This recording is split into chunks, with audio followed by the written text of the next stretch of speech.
परंतु देवी पार्वती ब्रह्म ज्ञान प्राप्त कर सकें, इससे पूर्व ही निद्रा मग्न हो जाती है और उनके स्थान पर श्रापित कबूतर रूपी धौम्य ब्रह्मज्ञानी हो जाता है। कबूतर रूपी धौम्य को ब्रह्म ज्ञान की प्राप्ति हुई, यह भी विधि का ही विधान था। माता पार्वती को सुअवसर मिलने के पश्चात भी ब्रह्म ज्ञान का ज्ञान न होना भी संभवतः शिवलीला का ही अंग था। यह भी अटल सत्य ही है कि इस संसार में जो कुछ भी घटित होता है वो महेश्वर शिव की इच्छा से ही होता है। ब्रह्म ज्ञान का ज्ञान देने के पश्चात कल्याणकारी शिव जब हिम शिवलिंग से बाहर पधारे तो देवी पार्वती को निद्रामग्न देखकर चकित रह गए।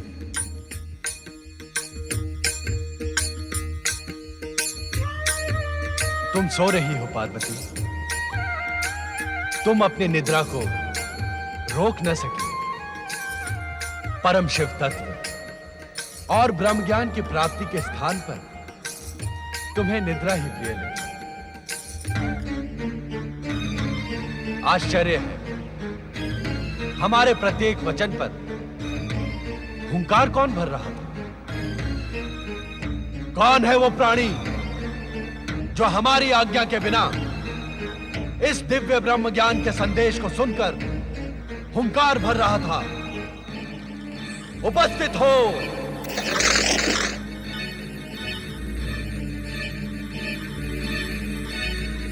महादेव जी, आपकी आज्ञा के बिना तीनों लोकों में एक कण भी इधर से उधर नहीं होता।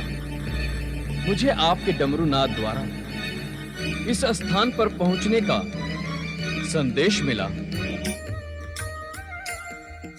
क्या आपकी इच्छा के बिना कपोत जैसा साधारण प्राणी इस भयानक शीत प्रदेश में एक क्षण में जीवित रह सकता है? इसके उपरांत भी यदि मैंने आपकी आज्ञा का उल्लंघन किया हो तो आप मुझे दंड दें भोलेनाथ। मैं पापी आपके दंड का ही योग्य हूं स्वामी। मन छोटा न करो धौम्य, ये सारी माया हमने तुम्हें शाप मुक्त और ब्रह्म ज्ञान देने के लिए ही रची थी। ब्रह्म ज्ञान के लिए तुम्हारी पात्रता पहले ही निश्चित हो गई थी। अब तुम अपने गुरु के शाप से मुक्त हुए। ब्रह्म ज्ञानी धौम्य,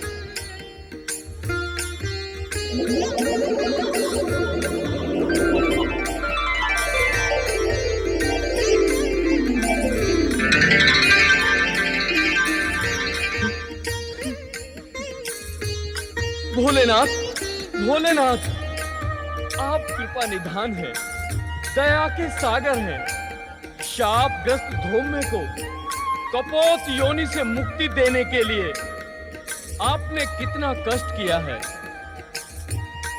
आप कैलाश से यहाँ आए। जय जय भोले भंडारी, जय शिव शंकर, जय जय शिव शंकर, जय जय शिव शंकर। ये मैं क्या देख रही हूँ? डमरूनाद के उपरांत भी इस गुफा में ये युवा ऋषि कैसे प्रकट हो गए? माता, मैं और ऋषि का शिष्य धौम्य हूँ। भोलेनाथ की प्रेरणा से ही यहाँ उपस्थित हुआ हूँ। भोलेनाथ की प्रेरणा? हाँ माता, मैं शापग्रस्त धौम्य कपोत वनम आकाश में उड़ रहा था। तभी मुझे भोलेनाथ के डमरूनाद द्वारा इस स्थान पर पहुंचने का आदेश मिला। माता, आज भोलेनाथ की कृपा से मेरा पुनर्जन्म हुआ है। अन्यथा कपोत योनि से मुझे मुक्ति कौन प्रदान करता? मैं समझ गई स्वामी। इन्हीं धौम्य ऋषि को शाप मुक्त कर ब्रह्म ज्ञान का उपहार प्रदान करने के लिए ही आप मुझे इस पवित्र अमरनाथ गुफा में लेकर आए।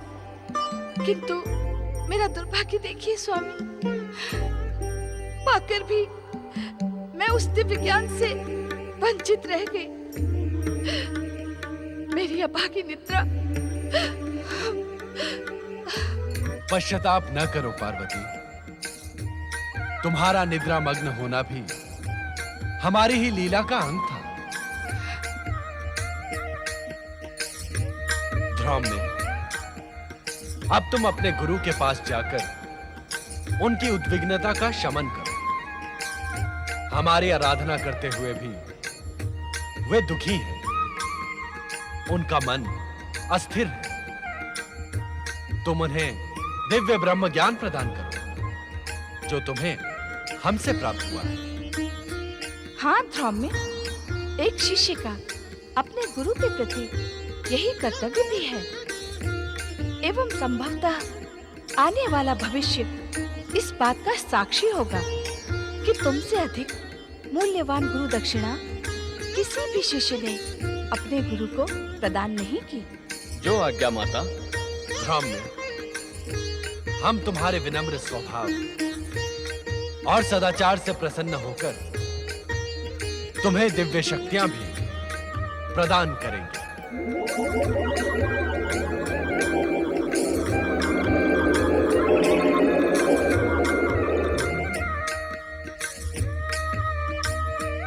मैं आपकी इस महान कृपा के योग्य नहीं था भोलेनाथ। भगवान, अब मुझे आज्ञा दी जिससे शीघ्र अतिशीघ्र मैं अपने गुरु को विषाद मुक्त कर सकूं। ओम नमः शिवाय। स्वामी, क्या मैं अब भी ब्रह्म ज्ञान से वंचित रहूंगी? धैर्य रखो देवी। समय आने पर इस प्रश्न का उत्तर तुम्हें अवश्य मिल जाएगा। अपने मन की उद्विग्नता का शमन करो देवी। तुम्हारे मन में जो प्रश्न जन्म ले रहे हैं उनका निसंकोच उल्लेख करो।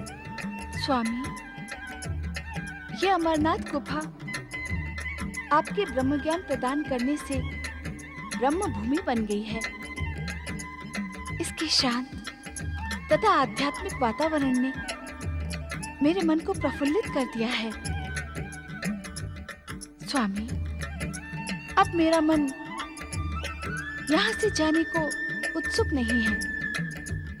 क्या हम इस स्थान पर अनिश्चित काल तक निवास नहीं कर सकते?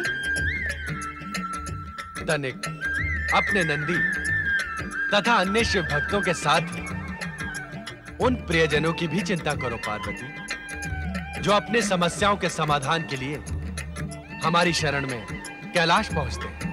हमें कैलाश पर ना पाकर सभी भक्त एवं प्रियजन भी ब्रह्म ज्ञान के लिए प्रयत्नशील होंगे।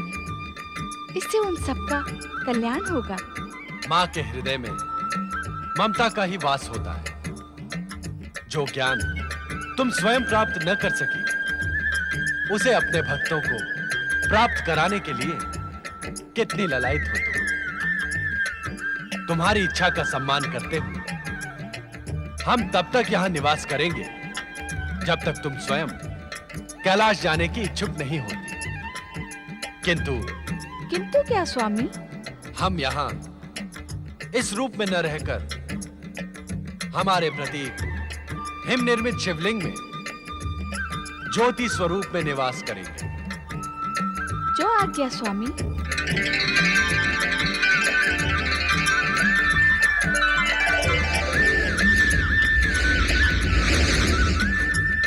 ओम नमः शिवाय। ओम नमः शिवाय।